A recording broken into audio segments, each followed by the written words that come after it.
Hi everybody, this is the Baseball Hut, the amazing, spectacular, terrific, the great one, the People's Champion, your host, the Hut, and welcome back to the Baseball Hut. Hope you like this video and subscribe. We're going to talk more about the Mets manager's job and some front office intrigue. But before we get into this video, hit the subscribe button so you can find out what's going on in the Mets. And I talk about everything with the Mets here, to be honest with you, so there's no real... So if you're watching, you'll get something out of this video. I don't even know what's going to happen in this video, but we're going to talk about the front office and the manager. But we're going to start out with the manager. The Mets got early permission to talk to the manager of the Brewers, Craig Counsell. And I don't know if this interview has taken place already over the phone, and then he's going to come here in New York at some point next week or during the end of this week. But now he's officially talking to the Mets. We know his resume is quite impressive. He's had 3 years of 90 wins or more. He's been to postseason 5 of the years that he's been a manager in Milwaukee. He's a very impressive guy. But he has managed in a long time in the Midwest. Nothing bad about that, but, you know, how's he going to handle things here? The word is in a lot of ways that he's very much wanting to work with Dave Stearns again, which is a big reason why he's interviewing for this job. And also, from what we hear, is that he wants a challenge. This is about as big of a challenge you're going to get. This is a bigger challenge than the Yankees' job, by the way. It is a big challenge here because you get to deal with not only the high expectations of us fans, but you got to deal with the insane rantings of the media here, particularly WFAN. So we have to deal with this manager, whoever it's going to be, is going to have to handle that properly. The previous manager, Buck Showalter, handled it really well because he'd been here once before.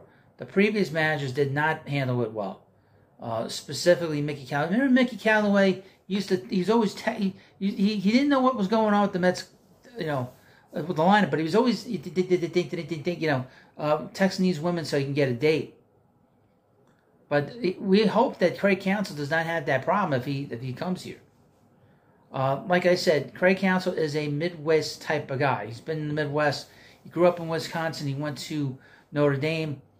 He spent his whole life in the Midwest and in small markets. He was obviously, he managed in Milwaukee, he played Milwaukee, he played in Arizona, he played in Chicago. Did he play in Chicago? Well, it doesn't matter. The biggest market that he played in, now that I think about it, is Los Angeles. He played in Miami. Played for the Florida Marlins. So he's played in some rather small markets. Miami's not a small market, but Miami's a small fish. No pun intended. Miami and Florida, that's small potatoes. They got like 2 reporters down there. There's no pressure down there to do anything. But that is going to be the most intriguing thing. Is will he be able to handle things here if the Mets sign him to be manager? I don't know. I could not tell you. Now, he's also received, and this came out late last night, I guess, is that he's also received permission to talk to the Guardians. This from Mesmerized Online, just to give you an idea. The Cleveland Guardians have entered the sweepstakes for the free agent manager Craig Counsell. Will Salmon, The Athletic, reports that the Guardians have asked permission to Counsell. Salmon also passed on that people in the industry insist the Guardians could make a serious financial pitch to Counsell. That is not a bad job. That is a good job. The Cleveland team have had a lot of success. They had a good manager there for many, many years in Tito Francona. So he's going. If he were to go there, that would be a great job for him. It's obviously in the Midwest. It's Cleveland. I don't know if that would be an upgrade from Milwaukee to Cleveland. But if he goes there and he leaves, goes to Milwaukee to Cleveland, then I don't think it was a big loss for us to lose him. We want guys that want to be here, We don't want guys that are going to come here. I don't know. So hopefully he's sure if he comes here, this is the place he wants to be. Because he'll be successful in Cleveland. I mean, they always put a good team together. So he knows right off the bat that they're going to put a good team together, but they're not going to spend a lot of money. Here, the Mets are going to spend a lot of money. That's for damn sure. So he's not going to ever have to worry about his team penny pinching. Or getting rid of players if it's because of a contract, unless they want to get something something good in a trade. The Mets aren't going to just divest the team. I know they did this year, But that was more of what was going on in the field than it was contract situations. So that is something to keep an eye on. Also, we got something else. This was another report. Mets obviously have an opening with the general manager. So I wonder if this is a name that could be the next general manager of the team. John Morosi of MLB Network reports that the Mets are discussing hiring Dan Kantrovitz for a high-level role that oversees amateur scouting and player development. Kantrovitz is currently the Cubs' vice president of scouting. Multiple folks working in baseball immediately reached out to say that he would be a fantastic hire for the Mets. The Cubs hired him in November 2019 from the Oakland A's, where he was the assistant general manager for 5 years. Before that, Kantrovitz worked as director of scouting for the Cardinals for 3 years. The two-time All-Ivy League at Brown University started his non-playing career with the Cardinals as an assistant scouting director in 2004. The 45-year-old was drafted in the 25th round of the 2001 draft by the Cardinals. He played in one minor league before a shoulder injury ended his playing career. The Cubs' farm system ranks highly by most publications, including number 1 by Fangraphs, number 2 by ESPN, and number 4 by MLB Pipeline. Theo Epstein praised Kantrovitz's skills when the Cubs hired Dan back in 2019. Dan is as qualified as maybe anyone out there in baseball to balance all the information on draft day, since he has scouted extensively and is on the road the entire draft season, seeing players and has done so for many years.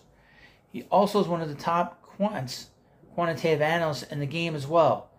Builds his own models and understands it on a granular level, not just to the R&D department, but being a part of it, and not just relating to scouts, but being one. He brings a really unique skill set and set of experiences to the position.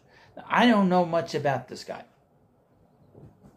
but the Cubs have rebuilt their farm system to where it was a great farm system. It's where they were able to bring in Kyle Schwarber, Chris Bryant, Ian Happ, and a whole bunch of other these guys were able to build that team up to where they won the World Series. Now he came in and he's helped rebuild this team in terms of the farm system with Pete Crow Armstrong.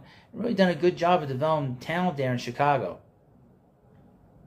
So that is an interesting person for the Mets to be looking at, hiring to be I guess they said here, amateur scout, overseas amateur scouting and player development. Interesting. I haven't heard any names for the general manager.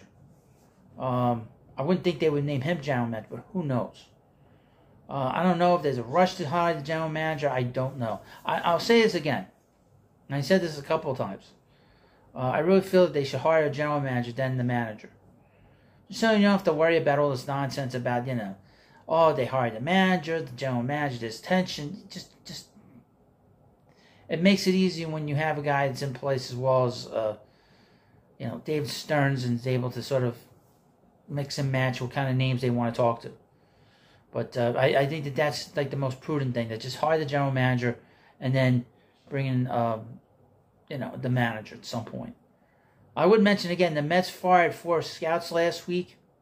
A few weeks ago, prior to them hiring David Stearns, they fired a whole bunch of guys and a whole bunch of people in the front office. Keep doing it. Keep getting rid of the Wilpon garbage. Getting the hell out of here. We want to win. These guys and these people have kept them back in terms of being able to be a winning team for a long time. Sorry, but they have to go. So you let me know what you think about this video. Of course, hit the subscribe button. We have memberships here. A video on Del Strawberry is doing well. And hopefully you'll like this video. And I'll see you later and have a good day.